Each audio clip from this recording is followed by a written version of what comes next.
ڈائن ڈرامے کی آنے والی ایپیسوڈ بہت ہی انٹرسٹنگ ہونے والی ہے ناظرین۔ آنے والی ایپیسوڈ میں ہم دیکھیں گے کہ میشا اپنے ساتھ کیے گئے ظلم و زیادتی کا بدلہ ہر ایک سے الگ الگ طریقے سے لے رہی ہے۔ پہلے اس نے ذکیہ کو، پھر جاوید کو، اب عامر کو بھی راستے سے ہٹا دیا ہے۔ اب باری آئے گی شباب کی یا پھر فوزیہ کی۔ فوزیہ تو حواس باختہ ہو جاتی ہے، اسے سمجھ نہیں آ رہی ہوتی یہ سب کچھ کیا ہو رہا ہے۔ اسے میشا پر پورا شک نہیں بلکہ یقین ہوتا ہے کہ یہ سب کچھ وہی کر رہی ہے، لیکن اس کے پاس کوئی ثبوت نہیں ہوتا، اسی لیے وہ کسی کو کچھ بتا نہیں سکتی۔ ناظرین، پہلے تو وہ عامر کو بہت زیادہ ٹارچر کرتی ہے، اس کے بعد پھر وہ اسے تالاب میں اس طرح سے پھینکتی ہے کہ جیسے پتہ چلے کہ اس نے جان بوجھ کر خودکشی کی ہے، حالانکہ ایسا نہیں ہوتا۔ ناظرین، دوسری طرف پولیس کو بھی میشا پر شک پڑ جاتا ہے کہ جو کچھ ہو رہا ہے اسی لڑکی کی وجہ سے ہو رہا ہے۔ پولیس شواہد اکٹھے کرنے کی کوشش کر رہی ہوتی ہے، اور اس معاملے میں جب بھی پولیس میشا سے بات کرنے کی کوشش کرتی ہے تو زوار شاہ بیچ میں آ جاتا ہے اور ان سے کہتا ہے کہ یہ ہمارے گھر کی فرد ہے، آپ اس سے پوچھ گچھ نہیں کر سکتے، یہ کوئی طریقہ نہیں ہے، آپ بار بار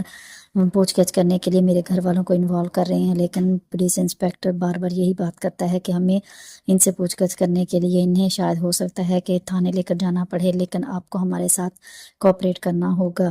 تو زوار شاہ ان سے کہتا ہے کہ جلدی اس معاملے کو ختم کریں۔ دوسری طرف فوزیہ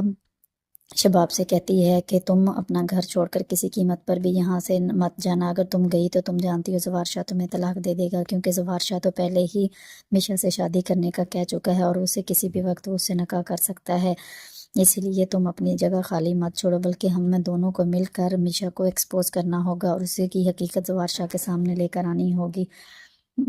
اس کی بات سن کر شباب بھی سوچ میں پڑ جاتی ہے، اسے بھی یہی لگتا ہے کہ اب ایسا ہی کچھ نہ کچھ کرنا پڑے گا، اس کے لیے وہ اپنی نوکرانی کو کچھ پیسے دیتی ہے اور اسے کہتی ہے کہ تم میشا پر نظر رکھو اور اس کی ایک ایک پل کی رپورٹ مجھے دو۔ ناظرین، دوسری طرف میشا اپنے اگلے شکار سمیر کے پیچھے لگی ہوئی ہے۔ آنے والی ایپیسوڈ میں وہ سمیر کو اپنے جال میں پھنسا کر محبت کا جھانسا دے کر اسے دھوکے سے ویسی جگہ پر لے کر جائے گی جہاں پر ڈاکٹر جو کہ سمرین کا باپ ہوتا ہے وہاں پہلے ہی موجود ہوگا، اور وہ اپنی بیٹی کا بدلہ لینے کے لیے سمیر کو ٹارچر کرے گا، اور اس کے بعد میشا ہی سمیر کی جان لے گی اور اسے گولی مار دے گی۔ ناظرین، آنے والی ایپیسوڈ بہت ہی انٹرسٹنگ ہوگی۔ مزید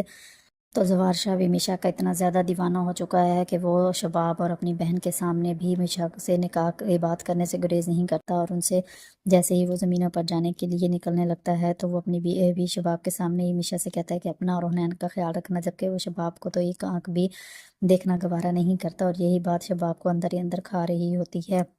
دیکھتے ہیں کہ جب زوار شاہ کو اصلیت کا پتہ چلے گا کہ میشا اصل میں نہال ہے اور اس سے اپنے ساتھ کیے گئے ظلم و زیادتی کا بدلہ لینے کے لیے وہ اس گھر میں آئی ہے، تو وہ کیا کرے گا، اور کیا وہ شباب کی بات مان لے گا اور حنین کو میشا کو دے دے گا، یا پھر وہ حنین سے معافی مانگے گا۔ مزید آنے والی ایپیسوڈ کے بارے میں مزید جاننے کے لیے میرے چینل کو لائک اور سبسکرائب کرنا مت بھولیے گا، تاکہ آنے والی ویڈیو کا نوٹیفیکیشن آپ کو فوراً مل سکے۔ شکریہ۔